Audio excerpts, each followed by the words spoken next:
un matin, une amie me dit toi, Nasser, la seule chose qui pourrait te calmer, ce serait que tu donnes ta vie à Jésus. Ah là, j'ai dit je t'arrête tout de suite, par contre, tu ne me parles pas de Jésus.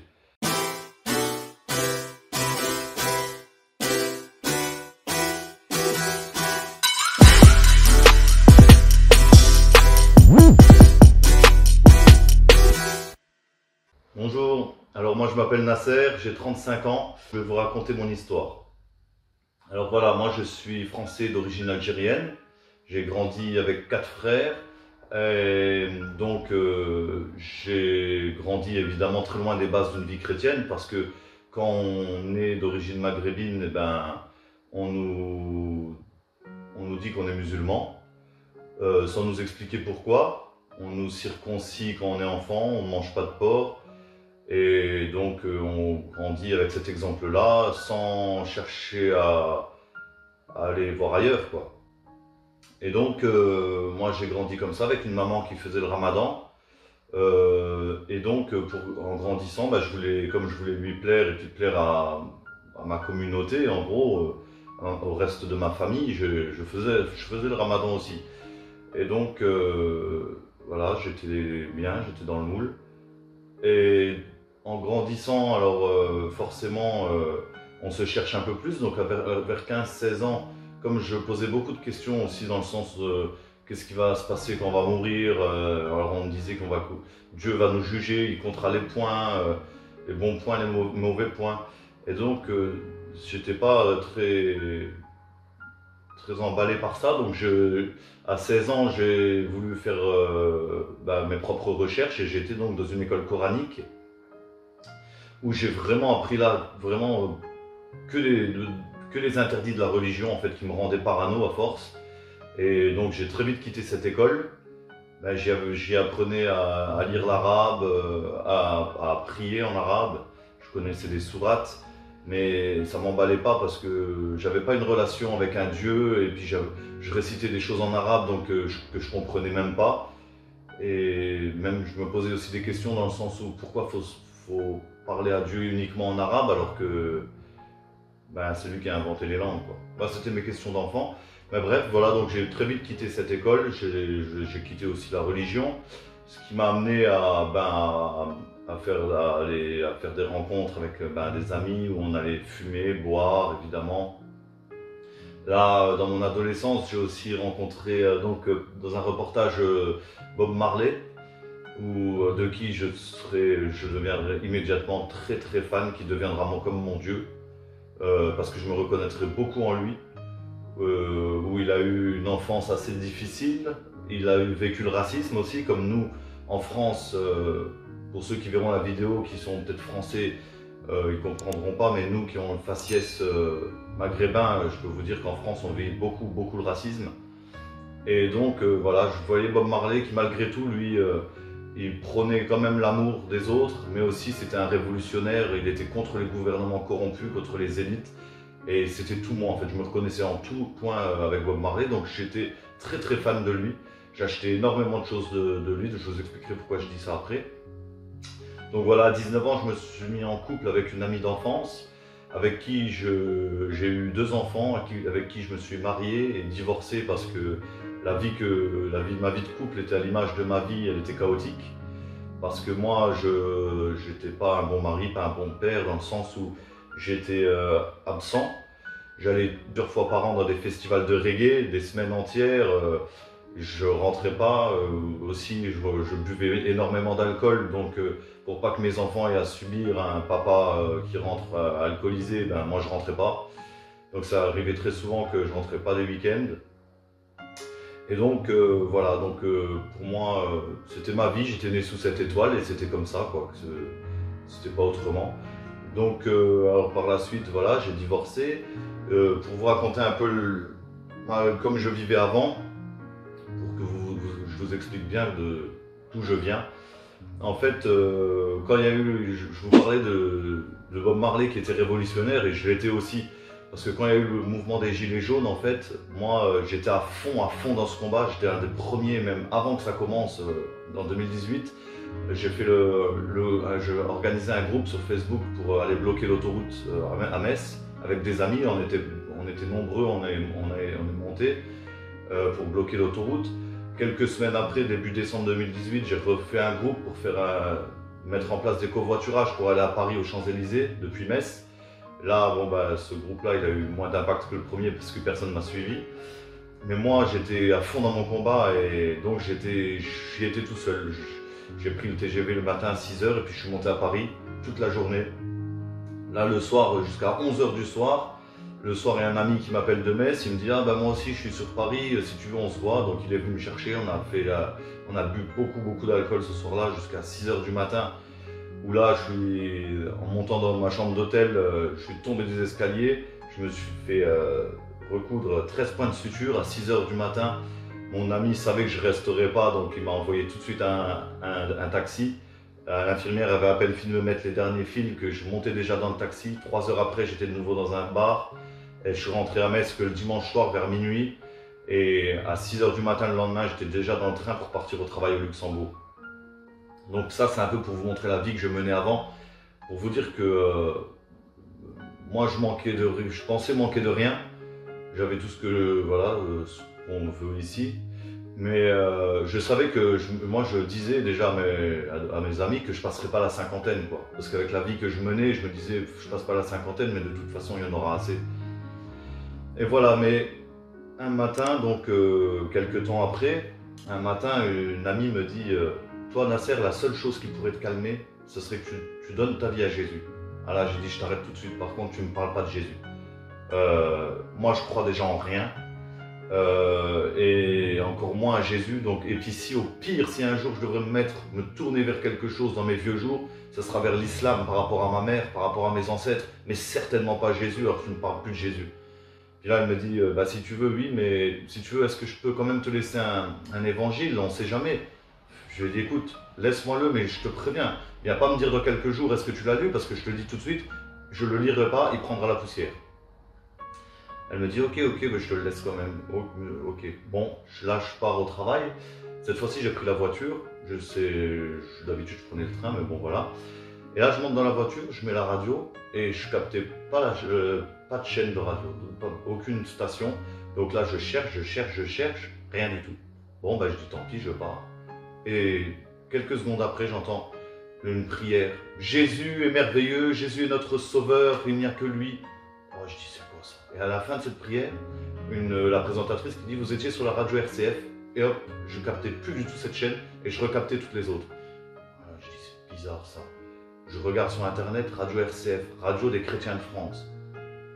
Donc là je me suis dit là c'est quand même bizarre, elle vient de me parler de ça et bon là en rentrant, ça m'a travaillé toute la journée, en rentrant du travail je me suis mis à chercher quand même, je me suis dit il y a forcément quelque chose. Et là, je suis rentré dans des recherches, beaucoup, des heures de recherche. Islam, christianisme, Jésus, Mahomet. Et je regardais des témoignages aussi. Mais en fait, je cherchais surtout des détracteurs de la Bible parce que je voulais surtout pas donner ma vie à Jésus.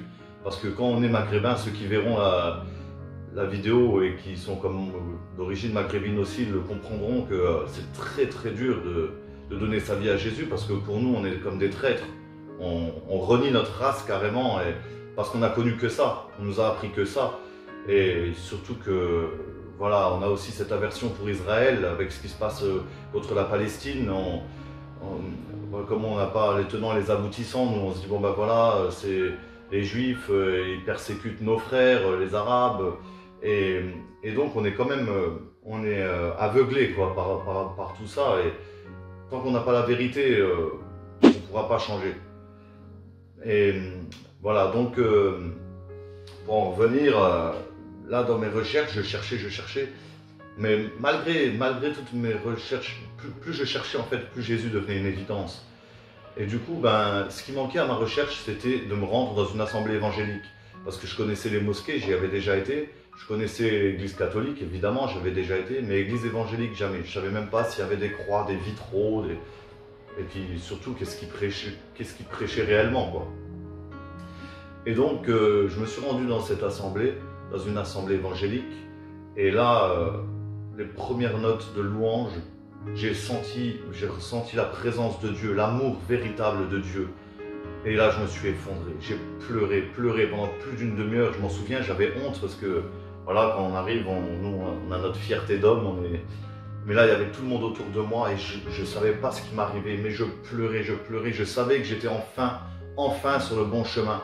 J'étais enfin sauvé, libéré, mais je ne savais même pas sauvé de quoi, libéré de quoi, parce que je pensais manquer de rien. Et en sortant de là, de ce culte, j'étais bien, j'étais apaisé, soulagé, mais en même temps, j'étais pas bien parce que j'étais comme une brebis qui ressortait parmi les loups. Et je me disais, je savais que mon téléphone allait sonner, que c'était pour aller au PMU, pour aller boire un coup, pour aller... Et bah, avant, d'habitude, c'était même moi qui entraînais les autres à faire tout ça, mais automatiquement, là, j'en voulais plus de cette vie-là. Donc je suis parti chez moi, je suis rentré chez moi, j'ai été dans ma chambre, et là, j'ai dit, Seigneur, j'ai vraiment senti quelque chose ce matin. Je sais que tu es Dieu, mais vraiment, si c'est toi, Jésus, alors le seul chemin, si c'est toi vraiment le seul vrai Dieu, Jésus, alors viens me le montrer. Ça va pas être facile, mais je suis prêt à te donner ma vie. Viens me montrer que c'est toi. Et voilà, j'ai fait cette prière sincère et le Seigneur, il a dit, je ne mettrai pas dehors celui qui vient à moi. Et il dit aussi dans sa parole, celui qui cherche trouve, celui qui demande reçoit, et on ouvre à celui qui frappe. Moi j'ai frappé, j'ai demandé, et le Seigneur m'a répondu. Et là, toute l'année 2019, je vis encore des choses merveilleuses avec le Seigneur. Et vraiment, là, je sens sa présence. Et c'est pas du bidon en fait. Et je fais cette vidéo, c'est pas pour diviser, pour dire que les autres ils sont pas bien. Non, on est tous devant Dieu, on est tous les mêmes. Il nous aime tous, qui qu'on soit, où qu'on soit, d'où on vienne. Il nous aime tous et il veut tous nous sauver. C'est pour ça qu'il m'a poussé à faire cette vidéo aussi, pour parler aussi à tous ces jeunes comme moi, ces jeunes maghrébins qu'on a enfermés dans l'islam. Il faut vraiment que vous cherchiez par vous-même la vérité. C'est vrai que c'est dur, c'est pas évident parce c'est plus facile de rester dans notre communauté où on est bien, où on ne cherche pas d'histoire, mais voilà, cherchez la vérité vous rendra libre. Vous serez vraiment libre. Moi, le Seigneur, il m'a libéré, j'étais alcoolique, je buvais énormément d'alcool, je ne bois plus. Je suis bien, il m'a comblé à tous les niveaux, il m'a sauvé, non seulement il m'a donné la vie éternelle, mais il m'a fait mourir à mon ancienne vie, qui était mauvaise. Et donc là, depuis, je vis un parfait bonheur, pour vous expliquer qu'on a un Dieu vivant, que Jésus est un Dieu vivant. Je vous raconte juste une des expériences que j'ai vécues un petit peu après, quelques mois après. Voilà, j'ai 4 frères, comme je vous disais, et avec qui on s'entend très très bien. Mais voilà, j'étais avec un frère au téléphone qui vend des voitures et qui me raconte son week-end, avec qui j'étais beaucoup avant, et qui me disait ouais, alors j'étais au casino, on a fait ci, après on est sorti, on a fait ça, c'était plus la vie que je menais en fait. Et donc je lui disais, d'habitude, je lui aurais dit, ah ben moi par contre j'ai fait ça, mais non, là je disais, écoute, c'est pas une vie ce que tu fais là, il faut vraiment que tu... Après il me disait, tout de suite coupé court, hop, je t'arrête tout de suite, commence pas à me gonfler avec ta secte toi, parce que bientôt tu vas finir comme en Amérique, là ils vont te faire brouter de l'herbe. Alors moi j'ai rigolé à ce moment-là, parce que quelques mois avant j'aurais dit exactement la même chose. Mais là j'avais goûté l'amour de Dieu, il m'avait transformé déjà. Alors je lui ai dit, écoute, t'as raison, je vais pas t'embêter à chaque fois que j'étais au téléphone avec ça, mais sache que maintenant que je t'en ai parlé, et comme là je vous le dis à vous aussi, je lui ai dit, sache que maintenant que je t'en ai parlé, attends-toi à avoir un signe du Seigneur parce qu'il te cherche, il frappe à la porte de ton cœur, parce qu'il veut te sauver aussi, parce qu'il t'aime. Alors attends-toi à avoir un signe de lui. Et là il me dit, ouais bon, bref, je te laisse parce qu'il y a une cliente qui m'appelle, je te rappelle plus tard. Et là il raccroche. Et là, je me suis mis à prier. Seigneur, fais un signe à mon frère immédiatement, Seigneur, de ta présence, Seigneur. Montre-lui que tu existes vraiment afin que mes paroles ne soient pas vaines, Seigneur, mon Dieu, s'il te plaît. Et là, j'avais même pas fini de prier, que mon frère me rappelle et qu'il me dit, waouh, écoute ce qu'elle me dit, la cliente. Je te mets en conférence, tu parles pas, t'écoutes seulement, parce que si je te raconte, tu ne me croiras pas. Alors là, j'écoute et il dit, oui, excusez-moi, madame, vous disiez. Et la dame, elle dit, Voilà, alors c'était pour vous dire que finalement on va annuler la réservation du véhicule parce qu'on a décidé de faire une grande fête en l'honneur de notre Seigneur Jésus à la fin de l'année. En tout cas, merci pour votre accueil, monsieur, et que Dieu vous bénisse. Ah là, j'ai pleuré, j'ai dit Seigneur, tu es merveilleux. J'ai raccroché, j'ai dit Seigneur, tu es merveilleux. Et depuis, après, voilà, depuis cette expérience-là, je vivais quelques petites expériences depuis cette expérience-là. Toute l'année 2019, à partir du moment où j'ai demandé au Seigneur de se révéler à moi, c'est comme si constamment il me faisait des petits clins d'œil, il me montrait qui il était. Et donc en début octobre de 2019, j'ai voulu faire un acte de foi devant Dieu parce que dans sa parole, il dit que Dieu est un Dieu jaloux. Et il ne veut pas qu'on ait d'idole, il ne veut pas qu'on ait un autre Dieu que lui, il veut avoir la première place dans notre cœur et pour nous remplir parce qu'il suffit à lui-même, il nous comble de toutes les bénédictions. Et donc là, j'ai dit, voilà, pendant plus de 20 ans, Bob Marley était mon Dieu, mais maintenant, Seigneur, je veux te montrer qu'il n'y a que toi dans ma vie, que je ne veux que toi dans mon cœur. Alors par cet acte, je veux te prouver mon amour. J'ai pris tout, mon énorme collection de Bob Marley, j'ai tout jeté à la poubelle. Ça peut paraître fou, mais la folie de Dieu, et la parole de Dieu dit que la folie de Dieu est plus sage que la sagesse des hommes. Et donc, j'ai pris tout ça, j'ai tout jeté à la poubelle. 3 semaines après, ma récompense a été que le Seigneur m'a baptisé dans le Saint-Esprit. Ça aussi, c'est dans les Actes des Apôtres, chapitre 2, pour ceux qui voudront aller voir dans la Bible. On m'en parlait pendant plusieurs mois, donc des frères et sœurs en Christ m'en parlaient. Mais voilà, j'y croyais parce que je croyais en Dieu, j'avais vécu, voilà, j'avais ressenti sa présence et son amour. Donc, mais ça, par contre, j'avais quand même un peu de mal. J'avais quand même un côté de moi qui me disait, ouais, voilà, comme dans les Actes des Apôtres, là, la puissance de Dieu qui te tombe dessus, tu parles dans de nouvelles langues, des autres langues. Bon, voilà, j'attends de voir quand même. Et puis là, le 23 octobre 2019, j'étais dans ma chambre, je me suis mis à genoux et je priais Dieu et là, il m'a rempli de sa présence, d'une puissance extraordinaire. Mais ça, faut vraiment le vivre pour le croire, vraiment. Et donc, j'ai vécu ce baptême dans le Saint-Esprit. 3 semaines après, baptême par immersion, le 17 novembre 2019, j'ai été baptisé. Et gloire à Dieu, voilà, depuis, je vis un bonheur, vraiment.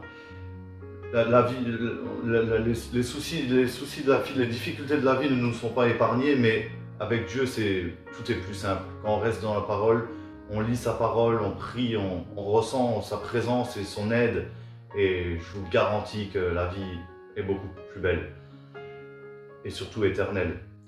Et donc voilà, maintenant je viens de me marier avec une fille qui est chrétienne que j'aime, avec qui nous allons servir Dieu.